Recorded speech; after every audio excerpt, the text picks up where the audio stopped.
is 2 a.m. The conversation happened 3 days ago, but here you are, lying in the dark, running it back. What you said, what they said, what you should have said, what they really meant by that one line. Most people would call that a problem. Psychology says it might be one of the rarest cognitive gifts a person can have. Point number 1. The brain that never rests. There is a network inside your brain called the default mode network. Neuroscientists at Harvard first mapped it in detail in 2001. In most people, it activates during rest daydreaming, spacing out, doing nothing in particular. But in a specific subset of people, this network behaves differently. It never fully powers down. Not during dinner, not in the shower, not at 2 a.m. when the rest of the world is asleep. It keeps running, processing, analyzing, reconstructing social interactions with the precision of a film editor who refuses to call a scene finished. A 2019 study published in the journal Neuroimaging found that people with a hyperactive default mode network showed significantly higher connectivity in regions associated with social cognition and emotional memory. In plain language, their brains are wired to understand people deeply.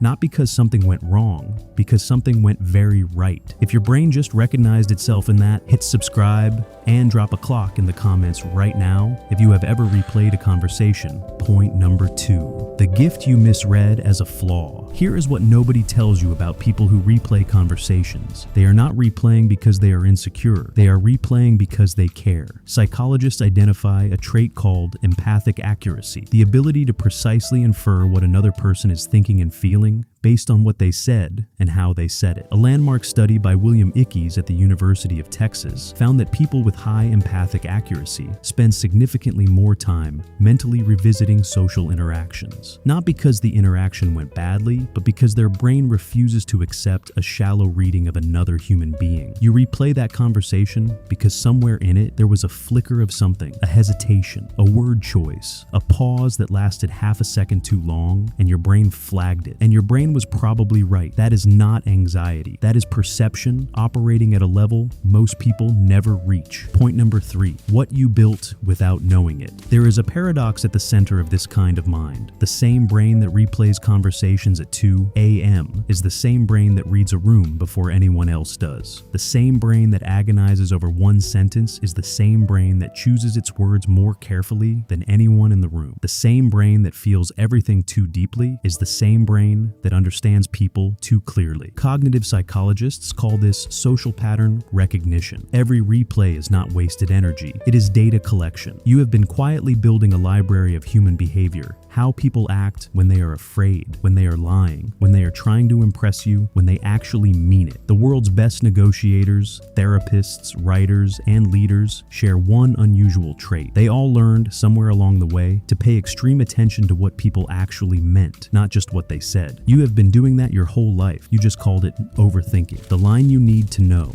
There is a line though, and it is important. Replaying a conversation to understand it, that is your strength. Replaying a conversation to punish yourself for it, that is something else entirely. Psychologists call it rumination, and the difference is not always obvious from the inside. Understanding asks, what happened here, and what can I learn from it? Rumination asks, what is wrong with me, and why do I always do this? One builds you, the other quietly hollows you out. People who replay conversations are not broken. They are built for depth in a world that rewards speed. They are not overthinking. They are processing what everyone else skipped. They are not socially anxious. They are socially precise. And every conversation they have ever replayed at 2 a.m., every moment they spent trying to understand someone more completely was not weakness. It was the work, quiet, invisible, exhausting, and completely theirs. And if you want more psychology content that actually explains who you are, subscribe. I will see you in the next one.